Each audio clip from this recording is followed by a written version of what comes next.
আপনারা নির্বাচন দিয়ে দেখেন, কেয়ারটেকারের অধীনে নির্বাচন দিয়ে দেখেন, সেই মূলত নাই, বরঞ্চ ভয় আছে আপনার। আপনি জানেন আপনি রাষ্ট্র ক্ষমতাকে এবং আপনার জীবনের নিরাপত্তাকে একাকার করে ফেলেছেন। তাই আজকে ভারতের পা থেকে গোলামি করে দেশ বিক্রি করে আজকে আপনি ক্ষমতায় থাকার মোহে আজকে বিভোর আছেন।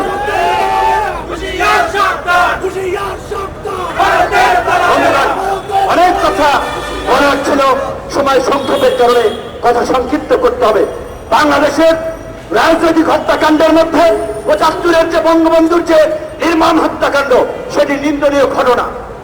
সেই ঘটনার জন্য আওয়ামী লীগের নেতারা প্রধানমন্ত্রী বিএনপিকে দায়ী করেন, অথচ সেই হত্যাকাণ্ডের যারা টুকটুকি বাজাতে চেয়েছিল বঙ্গবন্ধুর চামড়া দিয়ে, সেই হত্যাকাণ্ডের যারা প্রেক্ষাপট রচনা করেছিল ওই মতিয়া চৌধুরী, ইনু মেনন, আপনার শাহজাহান খানরা যারা গণবাহিনী গড়ে তুলেছিলেন, তাদেরকে নিয়ে কিন্তু শেখ হাসিনা মন্ত্রিসভা গঠন করে ভাগ বাটোয়ারা ক্ষমতার হালুয়া রুটি খাচ্ছেন। সেই সময় তার বাবার হত্যার কথা মনে পড়ে না, জাতির পিতার হত্যার কথা মনে পড়ে না। ধিক্কার জানাই খুনিদেরকে সাথে নিয়ে, বাবার খুনিদেরকে সাথে নিয়ে আপনি রাষ্ট্র ক্ষমতায় যাওয়ার জন্য বাবার খুনিদেরকে সাথে নিয়ে আপনি মন্ত্রিসভা গঠন করেছেন। আপনার লজ্জা থাকা উচিত। আপনি বড় বড় কথা বলেন কিভাবে? মানুষকে কি বোকা ভাবেন, আধা পাগল ভাবেন, আপনার রুগী ভাবেন? মানুষ এত বোকা, এত আধা পাগল না।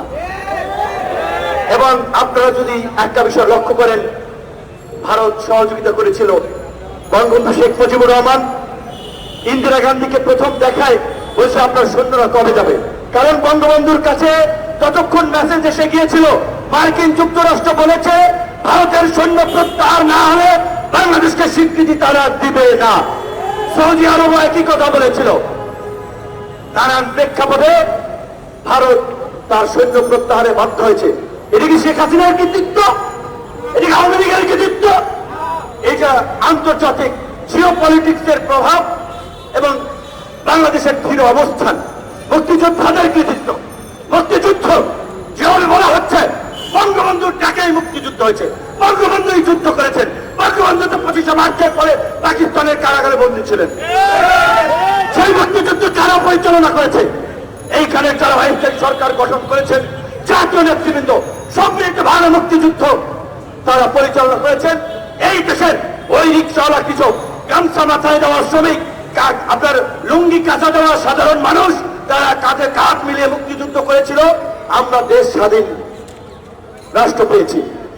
মুক্তিযুদ্ধ আওয়ামী লীগের কৃতিত্ব নয়, বরঞ্চ ইতিহাসের বাস্তবতা আছে।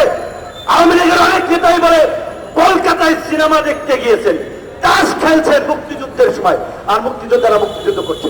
এমনকি যখন মুক্তিযুদ্ধের সময় পাকিস্তানি হানাদার বাহিনী সারেন্ডার করে বাংলাদেশের সশস্ত্র বাহিনীর সর্বাধিনায়ক এমএজি ওসমানী যখন হেলিকপ্টারে করে ওই আপনার সারেন্ডার সমাবেশে উপস্থিত হতে চেয়েছিল, তখন তার হেলিকপ্টারে গুলি করা হয়েছিল।